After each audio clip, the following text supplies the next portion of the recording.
오늘 요한일서 4장 11절 말씀을 다 같이 한 목소리로 읽어보도록 하겠습니다.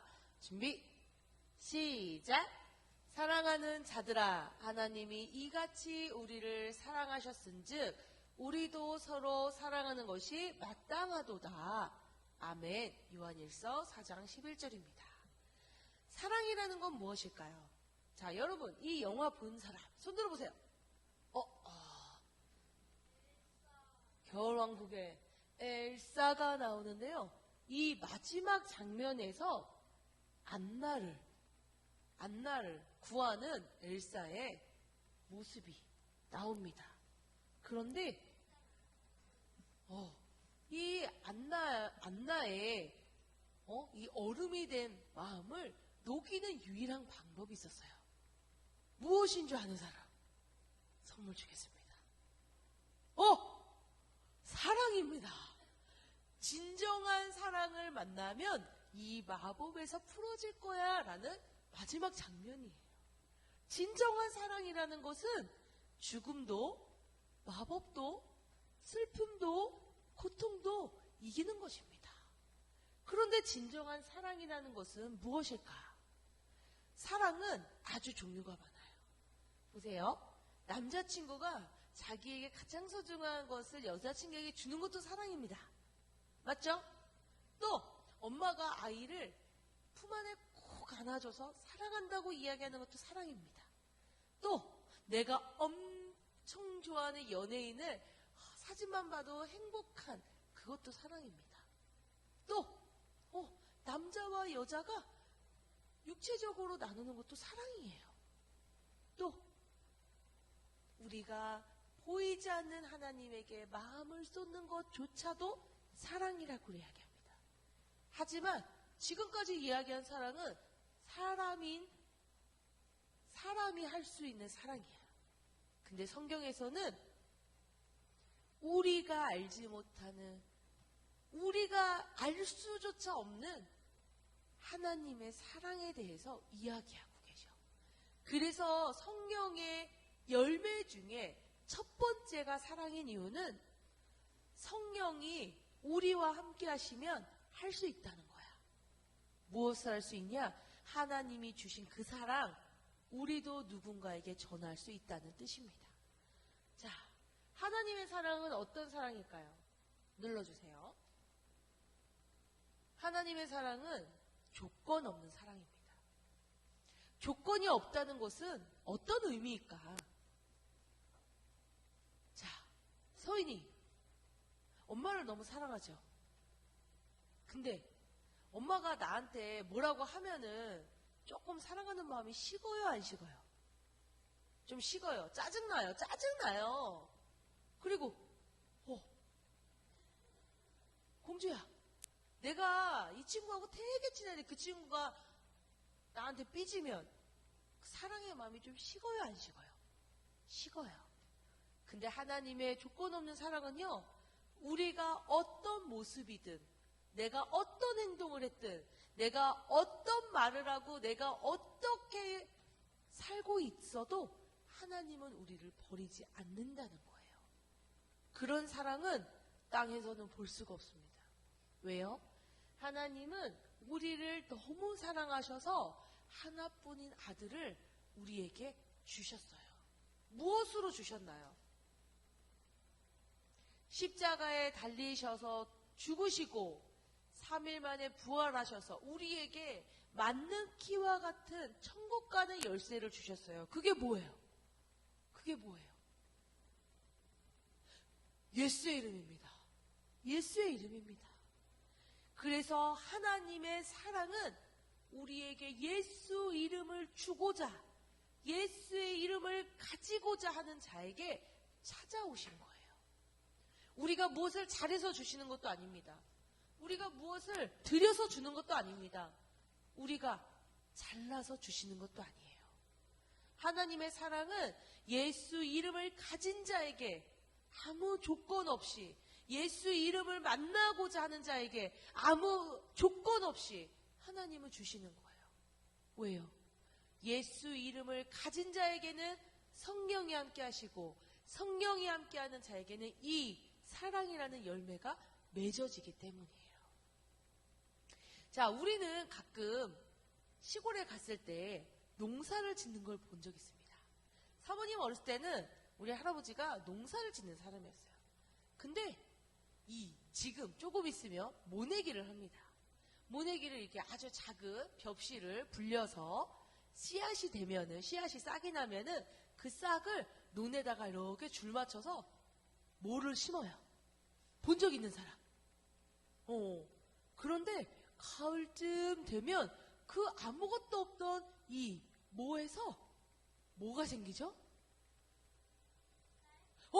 쌀이 생겨요.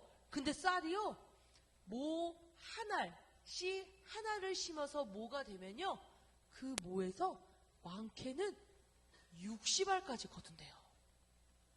적게는 몇십 알을 거두겠죠? 그러면은 씨 하나를 심어서 몇 배를 거둔 거예요? 60배를 거둔 겁니다.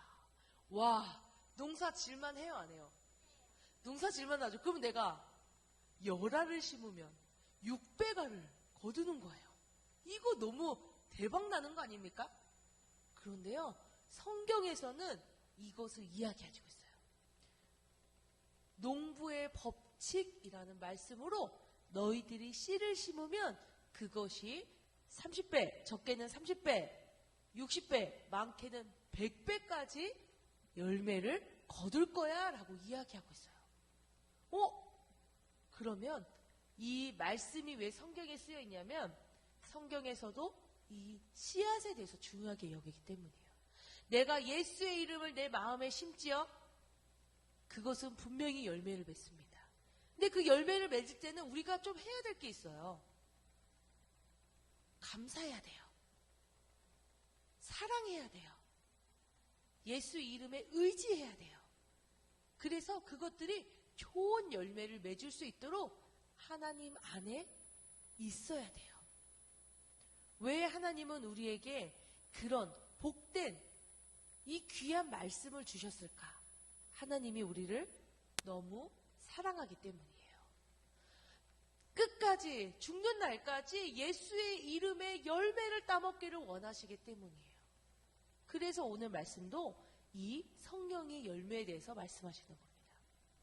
하나님이 우리를 얼마나 사랑하셨냐면 자기 아들을 죽이기까지, 이 천지 만물을 모두 인간에게 맡길 만큼, 동식물을 모두 하나님에게 맡길 만큼 하나님은 우리를 사랑하세요.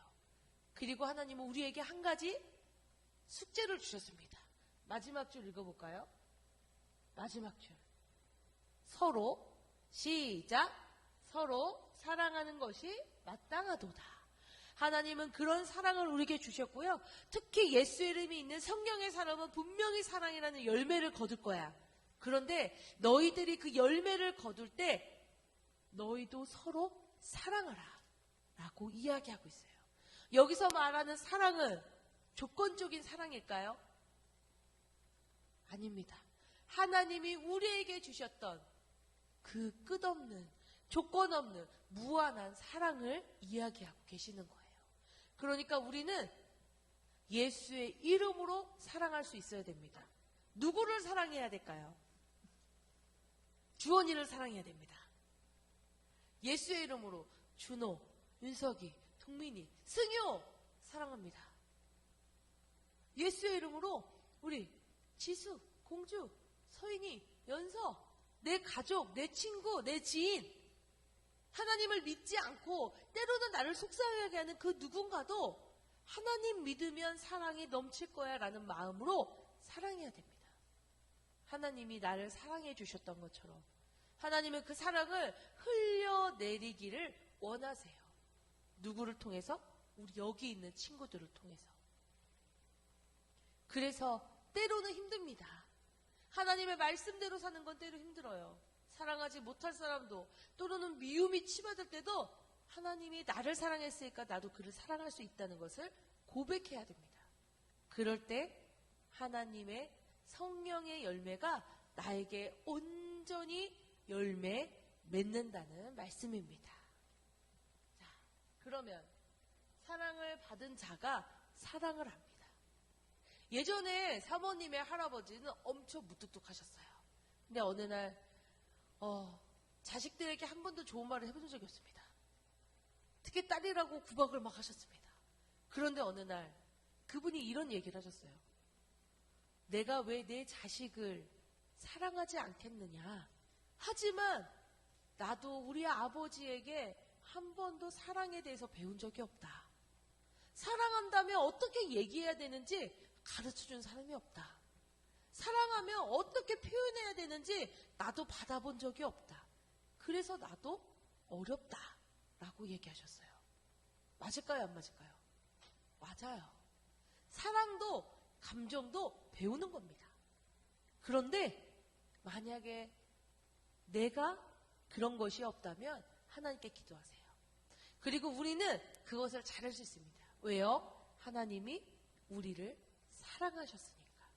하나님이 나를 사랑한 것 같이 나도 내 가족을, 내 친구를 사랑하면 돼요. 몰라서 못하는 친구 없습니다. 왜요? 하나님은 우리에게 예수 이름을 주셔서 그 사랑을 완성하셨거든요. 그러니까 사랑을 전하는 것에 두려움을 갖지 않기를 소망합니다. 우리 한번 넘겨볼까요? 자, 이제 하나님의 사랑을 받은 자, 그 사랑을 전하는 숙제를 꼭 하시기 바랍니다. 때로는 마음이 좀 좁아질 때도 있어요. 마음이 좀 미어질 때도 있고 속상할 때도 있습니다. 그럴 때 하나님이 나를 어떻게 사랑했는지를 기억하시기를 소망해요.